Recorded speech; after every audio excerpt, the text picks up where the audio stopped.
Amina stood at the entrance of her new school, St. Patrick's Government School.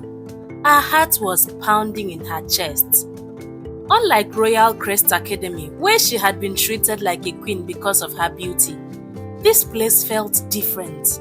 The buildings were old, the classrooms were smaller, and the students seemed to mind their own businesses. The students looked at her in admiration, but no one whispered about how lucky she was to be so beautiful. They only threw quick glances her way and continued walking. She swallowed hard and stepped forward. Maybe this is a good thing, she told herself. Maybe I can finally focus on my studies without distractions.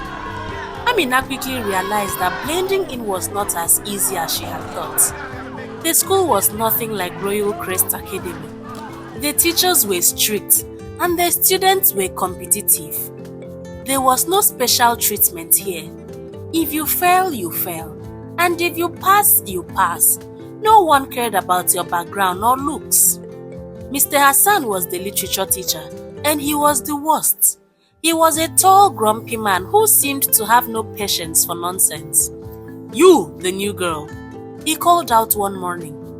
"Answer this question." He asked something about Shakespeare, something very difficult. The class went silent. Everyone expected her to fail. Amina took a deep breath and gave the answer confidently. Mr. Hassan's eyes widened, but he quickly masked his surprise. Just because you got this one right doesn't mean you are smart. Don't think you can get by with beauty here." The students giggled. Amina's heart sank. So even her teachers thought she was just a pretty face. A week later, just when she thought things were getting better, the worst happened. A boy in her class, Musa, spread a rumor about her. "I heard she slept with teachers in her former school to get good grades." And guess what? There was even a sex tape. The rumor spread like wildfire.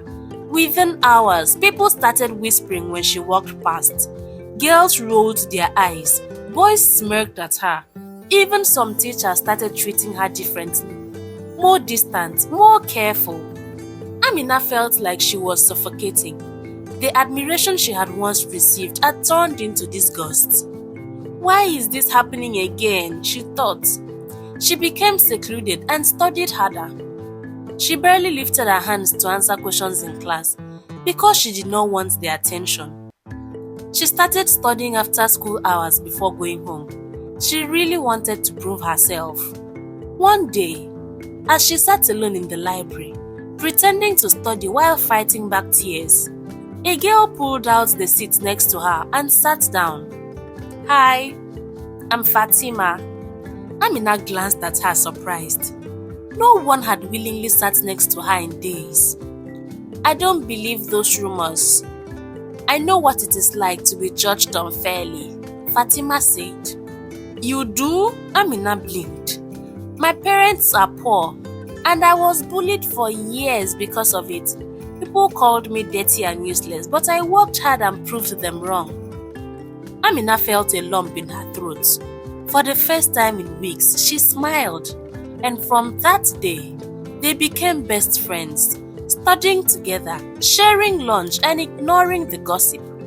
When the school announced a state English competition, every student was required to take an internal test. The top scorers would represent the school. Amina poured her heart into studying. She had to prove to everyone, especially herself, that she was more than just a pretty face. When the results were out, she had the highest score. Instead of celebrating, the whispers started again. "She must have seduced the teachers again," someone muttered. "She's using her beauty to pass," another said. The rumors reached Mr. Adams, the English teacher, who was known for being tough and fair. The next day, he walked into class holding Amina's test paper. "Enough of the nonsense. This girl passed because she's brilliant, not because of any rubbish you are saying. And if you think she cheated, I dare you to challenge her in a debate. Let's see if you can match her intelligence." Silence filled the room. No one accepted the challenge. Fatima, who had come second, beamed at Amina. "I knew you would win." Together, they were chosen to represent the school, and slowly, the gossip started fading. The competition brought Amina and Fatima even closer. They would spend days at each other's houses studying and writing. It was a difficult competition, and no one from their school had ever won. They were fondly called Coke and Fanta because of their complexion and friendliness. Slowly, the day of the competition arrived. On the day of the competition, Amina's stomach tightened when she saw Vanessa standing with her old classmate from Royal Crest Academy. Vanessa smirked and walked up to her. "Did you come to embarrass yourself again? Or do you think your pretty face will save you this time?" Amina clenched her fist but forced herself to stay calm. "I'm not here to prove anything to you.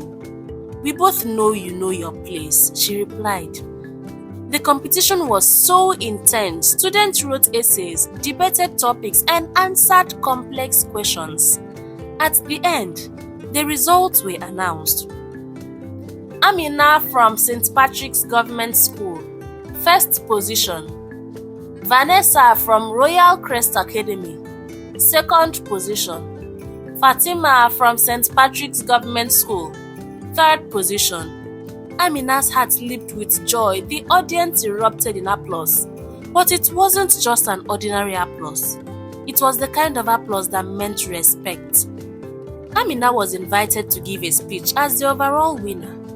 And as she stood in front of the audience, she took a deep breath. "I want to tell you a story.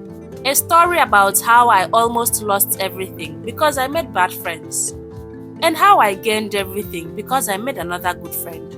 She spoke about how a rumor almost ruined her life, how she was falsely accused, how she fought to prove her worth with Fatima by her side.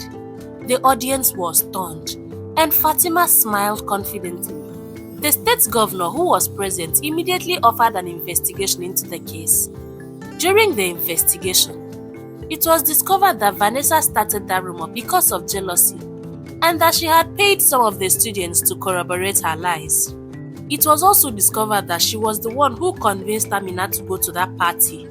Yet she was the one who took that video of her and spread it in the school telegram group. When the truth came out, Vanessa was exposed.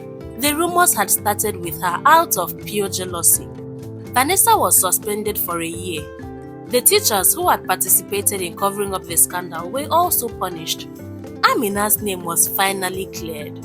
With her scholarship, Amina continued her education with dignity. Her school received new facilities and better learning conditions, all because of the attention she had brought. She was no longer just the pretty girl. She was Amina, the intelligent, strong-willed girl who had fought for the truth. And as she and Fatima walked to class one morning, she smiled and said, "I have learned something important." What is that?" True friends don't judge you based on rumors. And no matter what people say about you, your actions will always speak louder. Fatima grinned, "And your intelligence will always outshine your beauty." Amina laughed. This time, it was a laugh full of confidence, not fear. She had won, not just the competition, but the battle for her identity. Dearest viewers, be careful of who you take as friends and who you listen to. Bad company indeed corrupts good manners.